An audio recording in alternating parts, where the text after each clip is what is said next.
আগে আমরা সারা বছর এঁচড় দেখিনি, গাছে যখন সিজনে হয়েছে তখন আমরা এঁচড় খেয়েছি।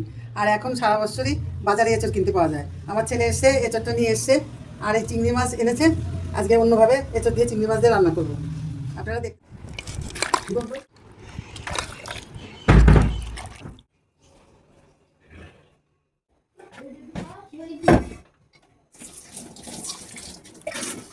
বন্ধুরা, আজকে একটা মজার রেসিপি নিয়ে আসছি তোমাদের সামনে।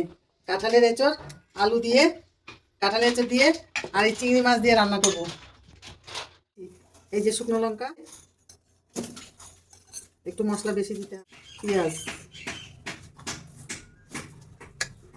আদা, পেঁয়াজ, শুকনো লঙ্কা, জিরে পেস্ট করে নিচ্ছি। কড়াইতে তেল দেওয়ার পরে চিংড়ি মাছটা দিচ্ছি।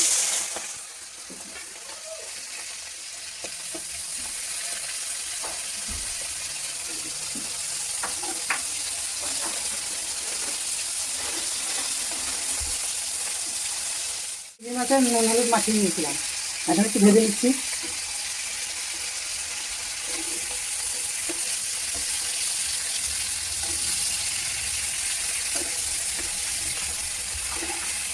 এবার মাছগুলো তুলে নেব, ভাজা হয়ে গেছে।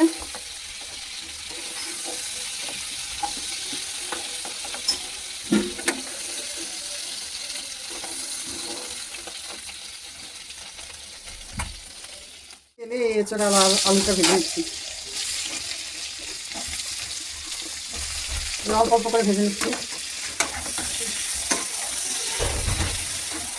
আলু আগে সিদ্ধ করে নিয়েছি, এখন এছাড়া আলুটা অল্প অল্প করে দিয়ে ভেজে নিচ্ছি। জন্য ভাজা হয়ে গেছে এছাড়া, এখন তেল দিয়ে বসাচ্ছি। এবারে একটু জিরে ফোড়ন দিয়ে দিচ্ছি, আর তেজপাতা, জিরে তেজপাতা পেঁয়াজ কুচানো দিয়ে দিলাম।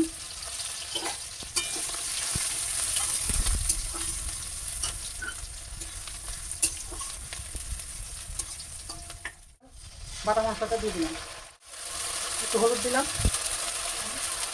টমেটো দিয়েছি, দিয়ে এবার মশলাটা ভালো করে কষিয়ে নিচ্ছি। চিংড়ি মাছটা এই মশলার সঙ্গেই কষিয়ে নেব। হয়ে গেছে মশলা চিংড়ি মাছ, এবার এঁচড়টা ঢেলে দিচ্ছি। লবণ দিয়ে দিলাম,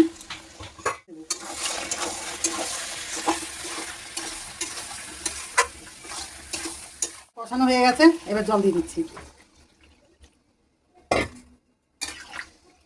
দিয়ে ঢেকে দিচ্ছি, রান্না হতে থাক।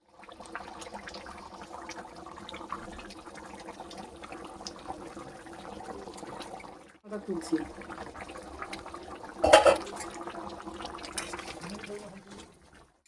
এবার ভাজা মশলা দিয়ে দিচ্ছি, জিরের গুঁড়ো, গোলমরিচ, আর গরম মশলা, এলাচ, দারচিনি, এটা শুকনো খোলায় করে ভেজে রেখেছিলাম, এইটা গুঁড়ো করে এখন দিয়ে দিলাম। আমার এঁচড় চিংড়ির তরকারি।